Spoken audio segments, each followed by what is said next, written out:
نحمده ونصلي على رسوله الكريم اما بعد فاعوذ بالله من الشيطان الرجيم بسم الله الرحمن الرحيم رب اشرح لي صدري ويسر لي امري واحلل عقدة من لساني يفقهوا قولي۔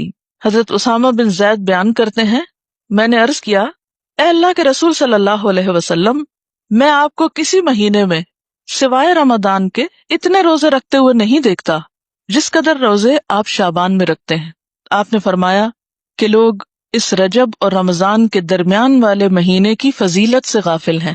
لوگ رجب اور رمضان کے بیچ والے مہینے کی فضیلت سے غافل ہیں، وہ اس مہینے کی پرواہ نہیں کرتے، قدر نہیں کرتے، حالانکہ اس مہینے میں لوگوں کے اعمال اللہ کے سامنے پیش کیے جاتے ہیں، اور میری چاہت یہ ہے کہ میرے اعمال اللہ تعالیٰ کے سامنے روزہ داری کی حالت میں پیش ہوں، یعنی جب اللہ تعالیٰ کے سامنے پیش ہوں تو میں روزے کی حالت میں ہوں۔ شعبان کی 15ویں رات قیام کرو اور دن کو روزہ رکھو، کیونکہ اللہ تعالیٰ اس دن آسمان دنیا پہ تجلی فرما کر کہتا ہے کہ ہے کوئی بخشش مانگنے والا کہ اسے بخش دوں۔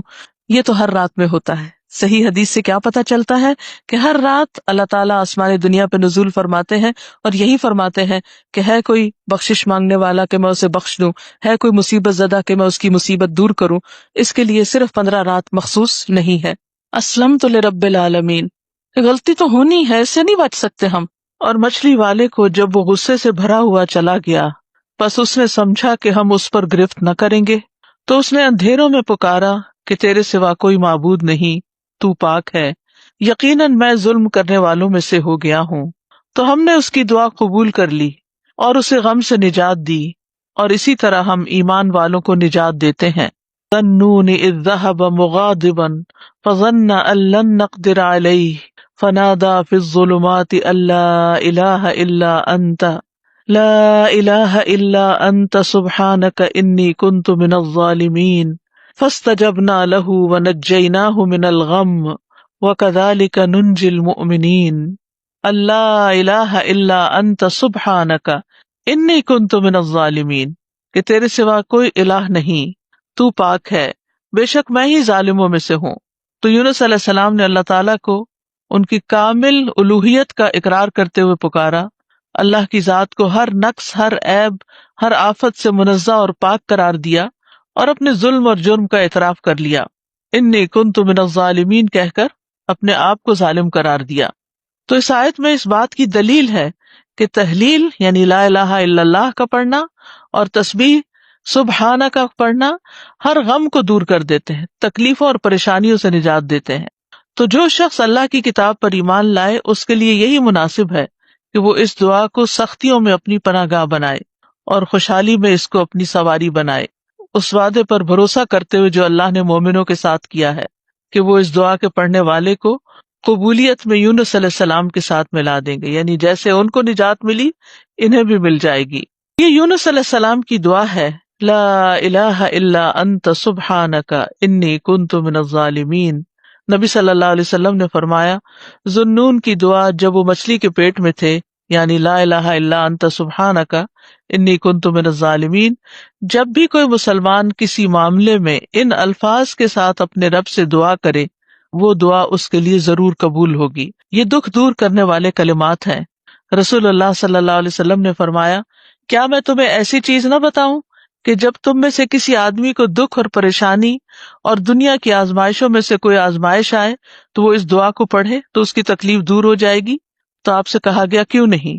آپ نے فرمایا وہ مچھلی والے کی دعا ہے، لا الہ الا انت سبحانک انی کنت من الظالمین، تیرے سوا کوئی الہ نہیں، تو پاک ہے، بے شک میں ہی ظالموں میں سے ہوں۔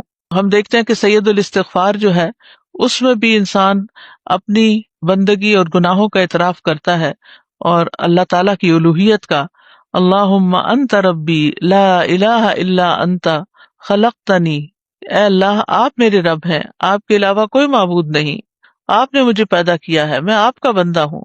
تو بہرحال اس میں یہ جو لا الہ الا اللہ ہے اس دعا کے اندر، لا الہ الا انت، یہ ایمان کی افضل ترین شاخ ہے۔ سعد رضی اللہ عنہ کہتے ہیں، ہم رسول اللہ صلی اللہ علیہ وسلم کے پاس تھے تو آپ نے فرمایا، کیا تم میں سے کوئی ہر دن 1000 نیکیاں کمانے سے عاجز ہے؟ آپ کے پاس بیٹھے لوگوں میں سے کسی نے پوچھا، ہم میں کوئی آدمی 1000 نیکیاں کیسے کما سکتا ہے؟ آپ نے فرمایا جو آدمی 100 مرتبہ سبحان اللہ پڑھتا ہے اس کے لیے 1000 نیکیاں لکھی جاتی ہیں یا اس کی 1000 خطائیں مٹا دی جاتی ہیں۔ پھر اسی طرح رسول اللہ صلی اللہ علیہ وسلم نے فرمایا جو شخص سبحان اللہ و بحمدہ ایک دن میں 100 بار کہے تو اس کے گناہ معاف کر دیے جاتے ہیں، اگرچہ وہ سمندر کی جھاگ کے برابر ہی کیوں نہ ہو۔ ہوتی ہے انی کنت من الظالمین پر کہ بے شک میں ظالموں میں سے ہوں، یعنی اپنے گناہوں کا اعتراف۔ تو یاد رکھیے جو شخص توبہ کرتا ہے اللہ تعالیٰ اس سے محبت کرتا ہے، جو اپنے گناہوں کا اعتراف کرتا ہے اللہ تعالیٰ اس سے خوش ہوتا ہے۔ قرآن مجید میں آتا ہے ان اللہ یحب التوابین ویحب المتطہرین، بے شک اللہ توبہ کرنے والوں اور پاک رہنے والوں سے محبت کرتا ہے۔ اللہ سے ہمیں اپنے غم اور دکھ کا اظہار کرنا چاہیے، جیسے یوسف علیہ السلام کے والد یعقوب علیہ السلام نے کہا انما اشکو بثی و حزنی الی اللہ، اپنے شکوے صرف اللہ ہی سے کرنے چاہیے اور ہر معاملے میں اللہ کی طرف بڑھنا چاہیے۔ غم اور پریشانی میں نماز کا سہارا لینا چاہیے۔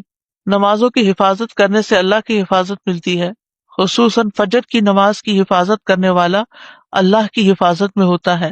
چاشت کی 4 رکعت پڑھنا دن بھر کے لیے کافی ہو جاتی ہیں۔ کرنے کے کچھ کام ہیں، ایک تو یہی آیت کریمہ ہے، پھر دوسری اللہ اللہ ربی لا اشرک بہ شیئا، پھر لا الہ الا اللہ العظیم الحلیم، لا الہ الا اللہ رب العرش العظیم، لا الہ الا اللہ رب السماوات و رب الارض و رب العرش الکریم، پھر ہم و غم سے پناہ مانگنے کی دعا اللہم انی اعوذ بک من الہم والحزن والعجز والکسل والبخل والجبن وضلع الدین وغلبۃ الرجال، اے اللہ میں تیری پناہ مانگتا ہوں دکھ، غم، عاجزی، سستی، بخل، بزدلی، قرض کے بوجھ اور لوگوں کے اپنے اوپر غلبے سے۔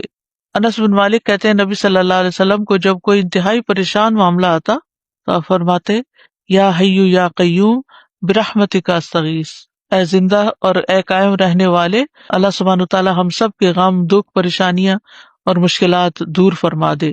وآخر دعوانا ان الحمد للہ رب العالمین۔ پھر اسی طرح اللہ سبحانہ وتعالیٰ کی صفات الحی القیوم کا ذکر ہے، یہ بھی بہت زبردست صفات ہیں اور ان میں اللہ سبحانہ وتعالیٰ کا اسم اعظم ہے جس کو پڑھنے سے دعائیں قبول ہوتی ہیں۔ اسی لیے ہم دیکھتے ہیں کہ بدر کے موقع پر جب حالات بہت تنگ تھے تو نبی صلی اللہ علیہ وسلم نے کن اسماء کو پکار کر دعا کی تھی؟ یا حی یا قیوم برحمتک استغیث۔ حضرت انس کہتے ہیں میں نبی صلی اللہ علیہ وسلم کے ساتھ تھا کہ ایک آدمی نے دعا کی اور کہا یا بدیع السماوات یا حی یا قیوم انی اسألک، اے آسمان کو عدم سے وجود میں لانے والے، اے زندہ، اے قائم رہنے والے، میں تجھ سے سوال کرتا ہوں، یعنی میں تجھ سے مانگتا ہوں اپنی ضرورت کی چیز۔ تو آپ نے فرمایا کیا تمہیں معلوم ہے کہ اس نے کس چیز کے ساتھ دعا کی؟ قسم اس کی جس کے ہاتھ میں میری جان ہے، اس نے اللہ کو اس نام کے ساتھ پکارا ہے کہ جب اس نام کے ساتھ اللہ کو پکارا جاتا ہے تو وہ دعا قبول کرتا ہے۔ تو آپ چاہتے ہیں کہ آپ کی دعائیں قبول ہو تو یہ تینوں نام اپنے ریمائنڈرز میں لکھ لیجئے۔ جب بھی آپ چاہیں کہ آپ کی دعا قبول ہو تو پہلے اللہ تعالیٰ کو ان ناموں سے پکاریں اور پھر دعا مانگیں۔ قیامت کے دن جب لوگ جنت میں چلے جائیں گے تو جمعے کے دن اللہ تعالیٰ اعلیٰ علیین سے اپنی کرسی پر نزول فرمائیں گے، پھر اللہ تعالیٰ کرسی کو نور کے ممبروں سے گھیر دیں گے، یعنی کرسی کے ارد گرد کیا ہوں گے؟ نور کے ممبر، نبی آئیں گے یہاں تک کہ اس پر بیٹھ جائیں گے نور کے ممبروں پر، پھر اللہ تعالیٰ ممبروں کو کرسیوں سے گھیریں گے، صدیق اور شہداء آئیں گے یہاں تک کہ وہ ان پر بیٹھ جائیں گے، پھر اللہ تعالیٰ اپنی کرسی پر چڑھیں گے، اس کے ساتھ شہداء اور صدیق بھی چڑھیں گے۔ یعنی اللہ سبحانہ وتعالیٰ قیامت کے دن اپنے بندوں سے جس طرح ملاقات کریں گے اس کا ذکر یہاں کیا گیا ہے، صحیح الترغیب و ترہیب کی حدیث ہے۔ وَهُوَ الْعَلِيُّ الْعَظِيمُ، اور وہ بلند ہے، بہت عظیم ہے، اور حقیقت یہ ہے کہ اللہ سے بڑی کوئی بھی چیز نہیں، اس لیے ہمیں اللہ تعالیٰ کے ناموں کے ساتھ دعا مانگتے ہوئے خصوصاً تسبیح کرنی چاہیے۔ فَسَبِّحْ بِاسْمِ رَبِّكَ الْعَظِيمِ، قسم اس کی جس کے ہاتھ میں میری جان ہے، اس نے اللہ کو اس نام کے ساتھ پکارا ہے کہ جب اس نام کے ساتھ اللہ کو پکارا جاتا ہے تو وہ دعا قبول کرتا ہے۔ تو آپ چاہتے ہیں کہ آپ کی دعائیں قبول ہو تو یہ تینوں نام اپنے ریمائنڈرز میں لکھ لیجئے۔ جب بھی آپ چاہیں کہ آپ کی دعا قبول ہو تو پہلے اللہ تعالیٰ کو ان ناموں سے پکارے اور پھر دعا مانگیں۔ یا حی یا قیوم برحمتک استغیث، یا حی یا قیوم برحمتک استغیث، یا حی یا قیوم برحمتک استغیث، یا حی یا قیوم برحمتک استغیث۔ اللہ سبحانہ تعالیٰ ہم سب کے غم، دکھ، پریشانیاں اور مشکلات دور فرما دے۔ وآخر دعوانا ان الحمد للہ رب العالمین۔ سبحانک اللہم و بحمدک اشہد ان لا الہ الا انت استغفرک و اتوب الیک۔